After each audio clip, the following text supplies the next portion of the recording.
Nous allons faire un focus sur le sprint planning. C'est le premier événement d'un sprint. Donc le sprint planning, on le voit sur cette infographie. Il est conduit par le product owner, l'équipe de développement et le Scrum Master, donc toute la Scrum Team. Et lors du sprint planning, on peut avoir des parties prenantes qui sont invitées s'ils apportent quelque chose de concret pour ce sprint-là, s'ils ont de la valeur à apporter à ce sprint-là. On peut avoir un sprint, par exemple, où on cherche à aborder des solutions techniques complexes, où on a des problématiques d'architecture à traiter. Ça peut être intéressant lors de ce sprint planning d'inviter un architecte pour lui demander des conseils.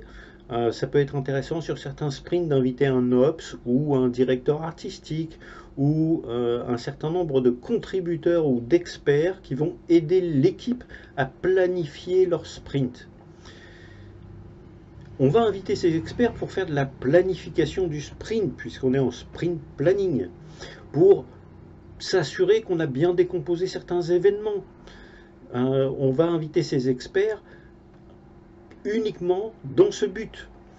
Si on a besoin d'avoir des informations d'ordre technique sur une manière de faire, c'est pas lors du sprint planning qu'on va inviter ces experts, c'est lors de sessions de backlog refinement. Lors du sprint planning, en fait, c'est vraiment un événement dédié à l'équipe Scrum. Ça va lancer le sprint et le product owner va présenter sa vision de ce sprint, le sprint goal, et puis les éléments de son backlog qu'il pense être liés à ce sprint goal. Il va en résulter un plan qui va être créé de manière collaborative par toute la Scrum Team. C'est-à-dire que pour atteindre ce sprint, qu'est-ce qu'on peut embarquer? Est-ce qu'on est d'accord avec le product owner? Oui, c'est bien ces user stories-là qu'on peut embarquer. Est-ce qu'il y en a trop? Est-ce qu'il n'y en a pas assez? Est-ce qu'elles correspondent bien à l'objectif qu'on cherche à atteindre? Et donc, pour réaliser ça, il faut bien que toute l'équipe soit présente. Et on peut inviter évidemment d'autres participants si ça peut aider l'équipe à planifier son sprint. Donc la durée totale de cet événement, c'est 8 heures au maximum, c'est le time box. Donc sur la certification, vous avez très souvent des questions sur les time box, mémorisez-les bien, le sprint planning c'est 8 heures. Donc ce sprint planning, c'est un événement qui va se dérouler en 3 grandes phases. Très souvent, on va organiser d'ailleurs plusieurs réunions.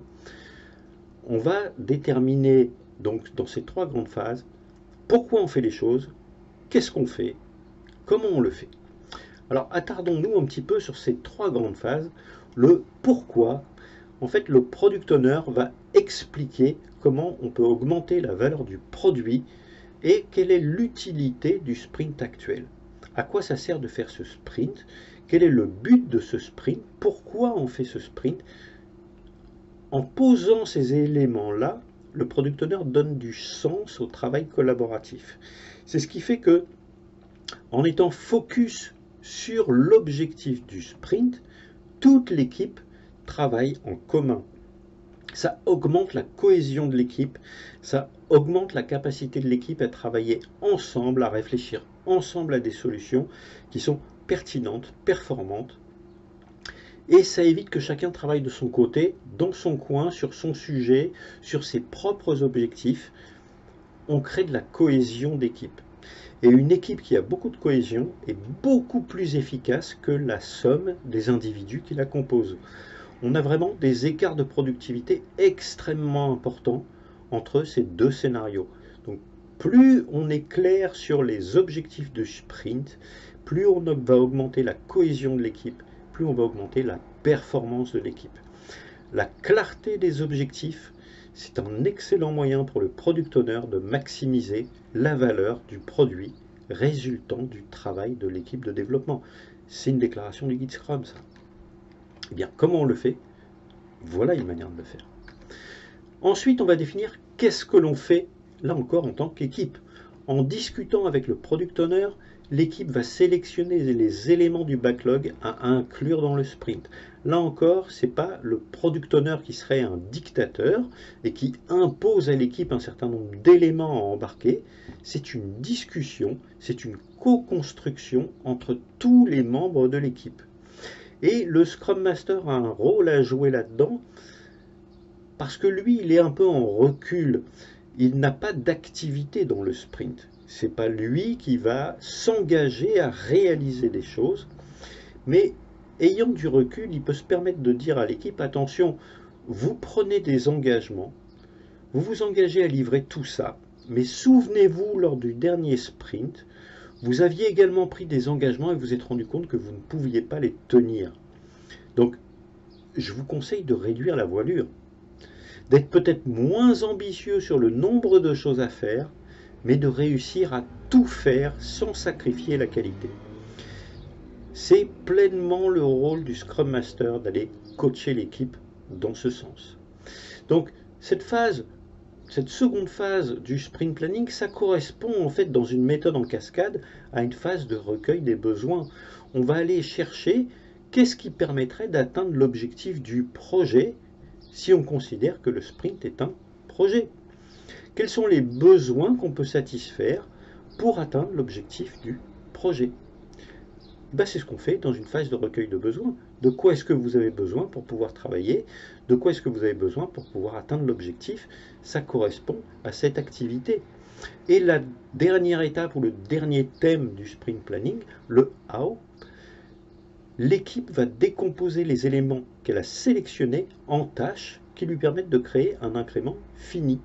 Et bien ça correspond à une phase de spécification détaillée dans une méthode en cascade. Donc on voit bien qu'à l'intérieur de notre sprint, on retrouve un certain nombre d'activités qui étaient cohérentes dans le cycle en cascade, sauf que toutes ces activités vont se faire à l'intérieur d'un sprint.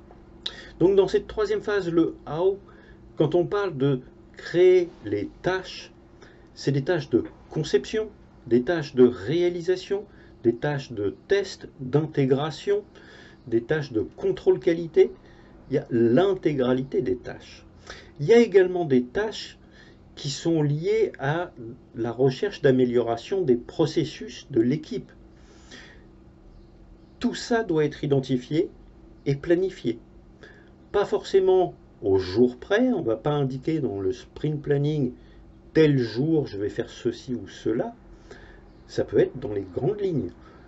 Donc il y a vraiment plusieurs manières de planifier un sprint. Voilà un exemple de planification qui est assez simple, qui est fait sur un format Excel. On voit qu'il y a une journée là sur les 10 jours, donc les 2 semaines de sprint, qui est dédiée exclusivement à la revue, la rétrospective et le sprint planning.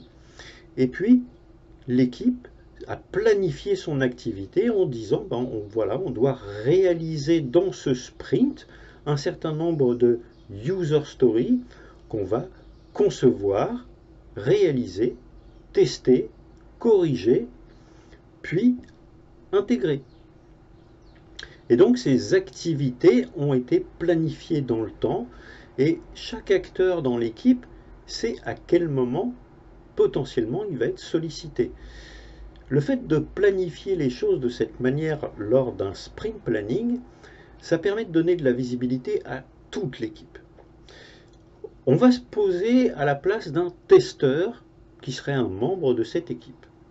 Eh bien, le testeur, il sait qu'il va être impliqué dans la conception, si on fait de la conception pilotée par les tests, le premier jour, le deuxième jour, le troisième jour, il sait qu'il a de l'activité. Il ne va pas s'ennuyer. Mais le quatrième jour, potentiellement, il a un petit peu de test à faire.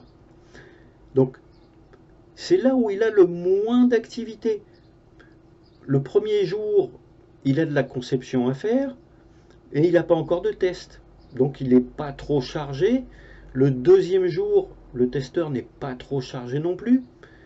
Le troisième jour, en revanche, il n'a pas de marge de manœuvre. Il doit à la fois faire participer à la conception et à la fois préparer les tests qu'il va faire le lendemain. Donc là, il commence à être un petit peu un petit peu chargé, et on voit que notre testeur, il y a quasiment qu'une journée sur ces 15 jours où il est complètement au repos, c'est le jour 9. Il n'a rien de prévu. Eh bien, ce jour-là, il va pouvoir le consacrer à faire du backlog refinement avec le product owner. Il va pouvoir le consacrer à travailler sur de l'amélioration de processus. On voit bien qu'il y a d'autres activités parallèles aux activités du sprint qui vont être nécessaires pendant tout le sprint. Plaçons-nous maintenant dans la peau d'un développeur. Pareil, le développeur, premier jour, il n'a pas grand-chose à faire. Ce n'est pas le développeur qui va faire de l'architecture. Peut-être qu'il peut participer à la conception, mais c'est plutôt des architectes ou des lead tech qui vont travailler majoritairement sur la conception. Et bien sur les premiers jours du sprint, les développeurs, là encore, ils peuvent faire du backlog refinement. Ils peuvent commencer à lire les premiers documents qui ont été produits le matin par l'équipe. Il a tout un tas d'activités comme ça qu'il va pouvoir réaliser dans la semaine. Et cette planification, ça va permettre au product owner d'organiser avec certains membres de l'équipe les sessions de backlog refinement. Ça donne de la visibilité à tout le monde. Quand on fait du backlog refinement, on va voir, c'est un des derniers événements qu'on va étudier, on va voir qu'on ne le fait pas forcément avec toute l'équipe. Voilà, donc pour ce sprint planning, vous avez là tous les éléments qui vous permettent de comprendre les grandes lignes de ce sprint planning.